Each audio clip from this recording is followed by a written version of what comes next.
예, 국민 여러분, 저희가 왜 이 법사위 정상화라는 리본을 달고 국정감사를 하겠습니까? 지금 대한민국 법사위는 정말 비정상입니다. 저는 국회의 가장 본질적인 기능은 저희 국회의원들의 발언권이라고 생각합니다. 그런데 추미애 위원장은 지금 범여권 법사위원이 여권 법사위원 11명, 저희 국민의힘 법사위원 7명입니다. 수시로 발언권 정지시킵니다. 수시로 발언권 잘라냅니다. 태도 봐서 발언권 주겠다고 그럽니다. 말하는 거 들어보고 우리 입맛에 맞는 발언하면 1분 더 주고 그렇지 않으면 잘라버립니다. 야당 의원들 이렇게 압박합니다. 여당 발언권 수시로 줍니다. 무제한 줍니다. 이게 지금 대한민국 법사위입니다. 그래서 저는 대한민국 법사위 비정상이라고 생각합니다.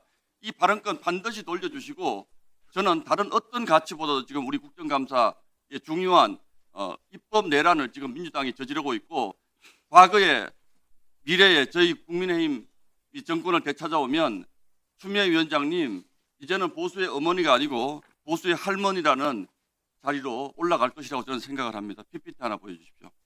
1940년 나치 독일이 프랑스를 점령하고 저렇게 히틀러가 에펠탑 앞에서 사진을 찍습니다.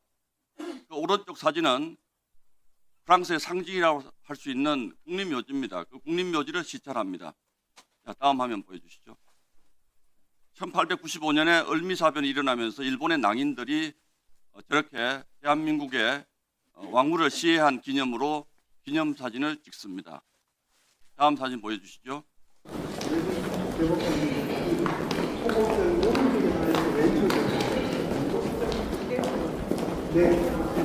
이 화면 저희가 찍은 게 아니고 추미애 위원장님이 사랑스럽게 본인의 페이스북에 올려서 제가 법원 행정처장의 안내를 받아서 저렇게 대법정을 들어갑니다.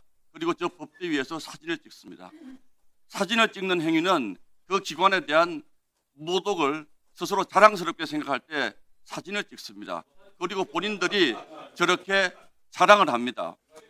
나치의 프랑스 점령과 뭐가 다르겠습니까 이게? 자, 고등법원장님, 자 조용 좀 하세요. 김병 고등법원장님, 사법부는 선출 권력의 아래에 있습니까? 우열이 사법부는 선출 권력의 아래에 있습니까? 우열이 있다고 생각하지는 않습니다. 해준영 수원 고등법원장님, 사법부는 선출 권력의 아래에 있습니까? 그렇게 생각하지 않습니다. 오민석 서울중앙지법원장님, 사법부는 선출 권력의 아래에 있습니까? 저도 그렇게 생각하지는 않습니다. 김국현 행정법원장님, 사법부는 선출 권력의 아래에 있습니까? 예, 헌법에 적혀 있습니다. 그렇지 않죠? 네. 이원영 서울가정법원장님, 아래에 있습니까? 사법부가? 뭐 그렇지 않다고 생각하고 서로 기능적인 면에서 차이가 있다고 생각할 뿐입니다. 자, 정준영 서울회생법원장님, 선출 권력은 사법부보다 위에 있습니까? 앞에 다른 원장님들이 말씀하신 것과 같은 취지입니다. 예, 그렇습니다. 일반적인 상식입니다. 우리 판사님들이 지난 민주당이 사법부를 저렇게 침탈한 이후에 어떤 반응을 보였는지 화면 하나 보여주시죠. 이렇게 얘기합니다. 온 인생을 바쳐 법관을 한다는 게 무슨 의미가 있나? 너무 슬픈 날이다. 추후 현재 벌어지는 일을 기록한다면 10월 13일을 사법부 치욕의 날, 대한민국이 무너진 날로 기억해야 한다. 공개적으로 법관을, 그것도 대법원장을 국회 정원대에 세우려고 하는 상황이 어떻게 일어날 수 있나? 더 이상 대한민국은 헌법을 갖고 있는 상태가 아닌 것 같다. 서부지법에서 판결에 불복해 법정에 난입하고 난동을 부린 사람들과 대법원장을 불러 세워 재판이 잘 됐느니 잘못됐느니 따지는 사람들 사이에서 본질적인 차이가 없다. 결국 재판 불복이라는 차원에서는 지금까지 다만 권력이 있느냐 없느냐를 차이만 있을 뿐이지 한 번도 없었던 일이 지금 벌어지고 있다. 다 읽어드리겠습니다. 사법부마저 발 아래 두려하고 그것이 여의치 않으면 모욕과 조롱을 통해 사법부의 권위를 깎아내리려 한다. 조희대 대법원장을 조요토미 히데요시라고 농락했습니다.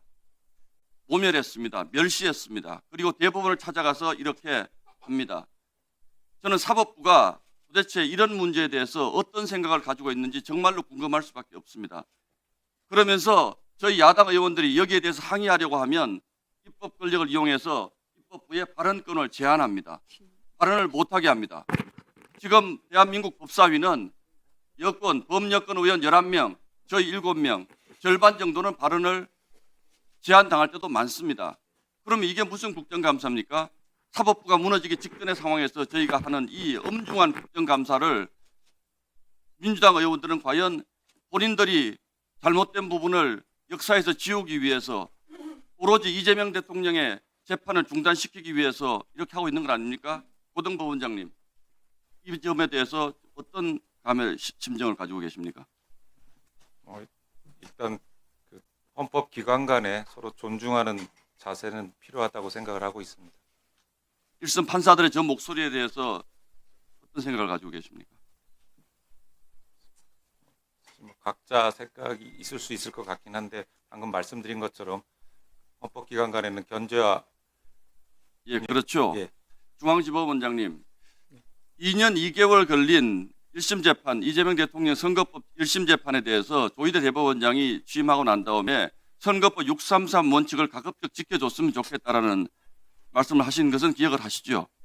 예, 그래서 전체적으로 보면 2년 2개월, 4개월, 그 다음에 대법원의 파기환송 이렇게 났기 때문에 그것을 가지고 대법원에서의 파기환송 한 부분만 가지고 딱 떼어내가지고 대한민국 사법부가 엄청나게 정치에 관여한 것처럼 이렇게 사법부를 압박하는 것에 대해서 어떤 심정을 가지고 계십니까? 저는 같은 논리로 보자면 2년 2개월을 끌다가 재판부가 바뀌고 휴가 가고 그렇게 해서 1심 재판부를 무지한 끌어서 이재명 대통령을 결국 대통령으로 만든 그 책임도 사법부에 가졌지 않다고 생각하고 있습니다. 어떤 생각을 가지고 계십니까?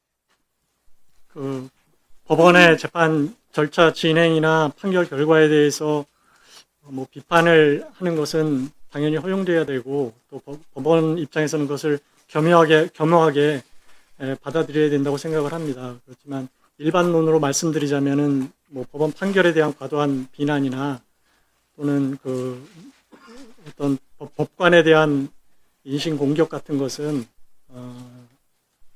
재판에 영향을 줄 수 있기 때문에 가급적 자제되어야 한다고 생각을 하고 있습니다. 이 선출된 권력 아래에 사법부가 있다 이런 그 오해를 이야기하는 말씀을 하시는데요. 그 말씀이 아니라